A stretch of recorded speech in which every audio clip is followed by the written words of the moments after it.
జనరల్గా present relationship status ఏంటి sir మీది?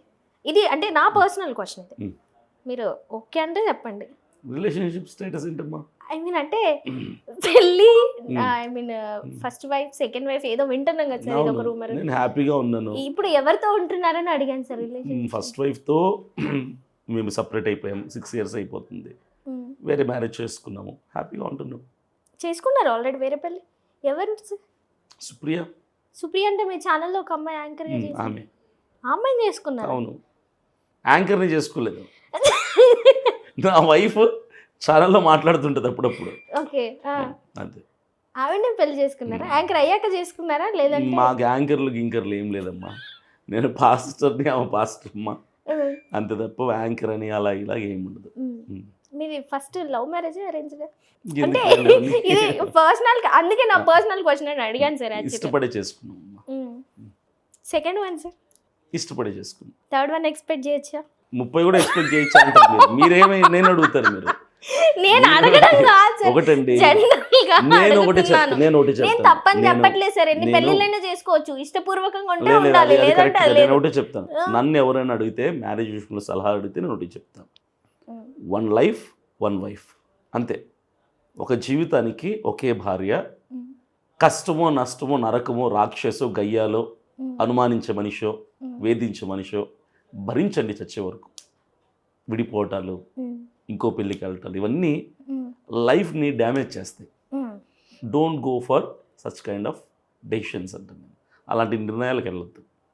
నా జీవితంలో కొన్ని జరిగిపోయి నష్టం జరిగింది, అలాంటిది ఎక్కడ జరగకూడదు, ఇంకొక లైఫ్లో జరగకూడదు అని కోరుకునే వ్యక్తిని నేను. మరి ఇప్పుడు మీరు సెకండ్ రిలేషన్షిప్లో కూడా హ్యాపీగా ఉన్నాం, చాలా చక్కగా ఉన్నాం. మరి ఈ అడ్వైస్ ఎందుకు ఇవ్వాల్సి వస్తుంది, ఓన్లీ 1 wife 1 life అని? అంటే మ్యారేజ్ చేసుకున్నప్పుడు కలిసి బ్రతకాలని కోరుకుంటారు అందరూ, విడిపోవాలని ఎవరు కోరుకోరు. కానీ మా లైఫ్లో కొన్ని యాక్సిడెంట్స్ జరిగాయి, కొన్ని డెసిషన్స్, కొన్ని రాంగ్ డెసిషన్స్ తీసుకోవడం వల్ల మేము ఇద్దరం కలిసి విడిపోయే అంత దూరం వెళ్ళిపోయింది, విడిపోవాల్సి వచ్చింది. అంటే అది మీ వల్ల అని చెప్పచ్చా, మేడం వల్ల అని చెప్పచ్చు? ఇద్దరం మా ఇద్దరికి ఉన్నటువంటి కొన్ని ప్రాబ్లమ్స్ వలన, కొన్ని ఫినాన్షియల్ ప్రాబ్లమ్స్. సార్ మీరు ఫైనాన్షియల్ అనే పదం వాడారు, మీరు ఎన్ని ఇయర్స్ నుంచి పాస్టర్ సార్?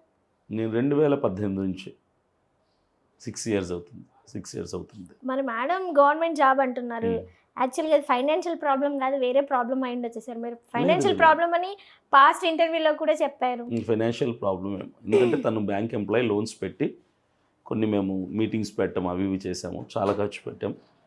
అనుకున్నట్టుగా మాకు డబ్బులు పోయింది తప్ప మాకేం రాలేదు. దానివల్ల ఇబ్బందులు వచ్చాయి, ఈఎంఐలు కూడా కట్టుకోవాలని ఇబ్బందికరమైన పరిస్థితులకు వెళ్ళిపోయాం. అక్కడ మా ఇద్దరి మధ్యలో క్లాషెస్ వచ్చాయి. ఉద్యోగం, సేవ, ఈ రెండింటికి టాలీ అవ్వలేదు, మ్యాచ్ అవ్వలేదు, చాలా దూరం వెళ్ళిపోయింది, సపరేట్ అయిపోయాం. అలా సపరేట్ అయ్యి విడిపోవాల్సి వచ్చింది. అందుకే నేను ఎవరిని ఎప్పుడు కూడా విడిపోవాలి, ఇంకో మ్యారేజ్ చేసుకోవాలి నేను ఎప్పుడు కోరుకునే వ్యక్తి కాదు. హ్యాపీగా ఉండండి అనుకుంటున్నాను. ఇదంతా ఓకే సార్, బట్ ట్విస్ట్ల మీద ట్విస్ట్లు మీ లైఫ్లోనే జరుగుతున్నాయి, ఏ పాస్టర్ గారి లైఫ్లో కూడా జరగట్లేదు. ఒకసారి ఫిల్మ్ ఇండస్ట్రీ అంటారు, ఒకసారి పాస్టర్ అంటారు. ఇప్పుడు పాస్టర్గా ఒకసారి మనం ఆన్ బోర్డ్ ఎక్కిన తర్వాత ప్రజాసేవకి అంకితం చేయాలి, దేవుడి సేవకి అంకితం చేయాలి కదా. మళ్ళీ పొలిటికల్లోకి వస్తే ఎలా అంటే ఇక్కడ డబ్బులు సరిపోలేక ఇక్కడ మీ జెండా పాతాలనుకున్నారా, లేదంటే డబ్బులు సరిపోక కాదు, ఉన్న డబ్బులు కూడా పంచేద్దామని. నాకు ఒక 10 లక్షలు అర్జెంట్గా పంచండి సార్, నేను కూడా సేవ చేస్తాను జనాలకి. ఏమన్నా అంటే పంచుతా అంటారు, అదంటారు. నేను సలహా ఇస్తా, ఈ రోజు నుంచి మొదలుపెట్టి మీ దగ్గర రూపాయి అంటే రూపాయి, 10 రూపాయలు అంటే 10 రూపాయలు, పేదోళ్ళకి, అనారోగ్యంలో ఉన్న వాళ్ళకి, నిజంగా అవసరంలో పూట గడపని వాళ్ళకి ఒక 5 నెలలు ఇవ్వండి, తర్వాత ప్రజలే మీకు ఇస్తారు. మీకు నిజంగా మీరు స్కానర్ పెడతారు, అకౌంట్ నెంబర్ పెడతారు, లేదంటే QR కోడ్ పట్టుకొని తిరుగుతారు, మీ ఇష్టం. నేను ఒకటే చెప్తున్నా, మీరు నిజంగా సేవాభావం మీలో ఉంటే, డబ్బు దాచుకునే మనసు లేకుండా వచ్చిన డబ్బంతా ప్రజలకు పంచిపెట్టగలిగే మనసు మీకుంటే మీరు చేయండి, ప్రజలు మీకు ఇస్తారు. ఇప్పుడు మీరు పెట్టిన స్కానర్ అమౌంట్ ఏదైతే వస్తుందో అదంతా ప్రజలకే పంచేస్తున్నారా? ఖచ్చితంగా. అయితే ఇప్పుడు రేపటి నుంచి మీ స్కానర్ తీసేసి నా స్కానర్ పెట్టేయండి సార్, మీరు చేసుకోండి. నేను సేవ చేస్తా అనట్లేదు, మీరు నిజంగా అంటే ఎంత వస్తుంది ఏంటి టాలీ చేసుకోవడానికి నేను ట్రస్ట్ చేయాలి మిమ్మల్ని. నేను మిమ్మల్ని అలంకృత అనేటువంటి ఒక సిస్టర్, ఒక అమ్మాయి నిజంగా ప్రజలకి సర్వీస్ చేస్తుందని నమ్మితే నేను కూడా మీకు సపోర్ట్ చేస్తాను. నేను పెడతా అనేది ఎందుకంటే నేను మిమ్మల్ని ఎలా నమ్మాలి అని చెప్పేసి నేను నా స్కానర్ నన్ను నమ్మే వాళ్ళకి తెలుసు నేను చేస్తున్నాను లేదో. సార్ దేనికి దానికి అతుకు రెడీగా ఉంటాను సార్ మీ దగ్గర ఇలా బిగుసుకొని. నిజంగా అమ్మో అసలు ఎక్కువసేపు మాట్లాడలేకపోతున్నా నేనైతే. అలా కాదమ్మా, ఇప్పుడు నేను ఉన్నది చెప్తున్నాను. నేను ఒక స్కానర్ పెట్టడం అనే తప్పు కాదు. ప్రజలు ఇస్తున్నారు, నన్ను నమ్ముతున్నారు, ఇచ్చిందంతా సర్వీస్ చేస్తున్నా, మరలా ఆ వీడియోలు వాళ్ళు చూస్తున్నారు. జరుగుతుంది ఇదే. ఇప్పుడు మీరు నాకు 10,000 పంపించారు, సర్వీస్ చేస్తున్నాను తెలిసి. మీరు ఇచ్చిన 10,000 నేను ఏమి చేయకుండా సైలెంట్గా ఉంటే మీరు నెక్స్ట్ డే నాకు ఇస్తారా? నెక్స్ట్ మంత్ ఇస్తారా? మీరు ప్రొఫైల్ పెడుతున్నారు ఏమైనా?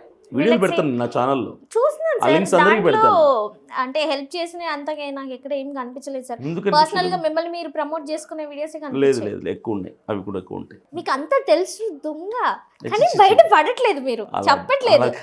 లేదు, మనం ఆఫ్ కెమెరా అయినా మాట్లాడుకుందాం. ఆఫ్ కెమెరా కూడా మాట్లాడుకోవచ్చు, నో ప్రాబ్లం. కానీ నేను ఒకటి చెప్తాను, నాతో ఉన్నలో తెలుసు, నాకు సేవా భావన ఎక్కువ, సర్వీస్ మైండ్ సెట్ ఎక్కువ. నాకు లేనోడికి ఇవ్వటంలో నాకు తృప్తి. నాకు 1 కోటి రూపాయలు వస్తే ఆనందం కంటే ఒక్క 100 రూపాయలు ఇస్తే ఆనందం వచ్చేది ఎక్కువ.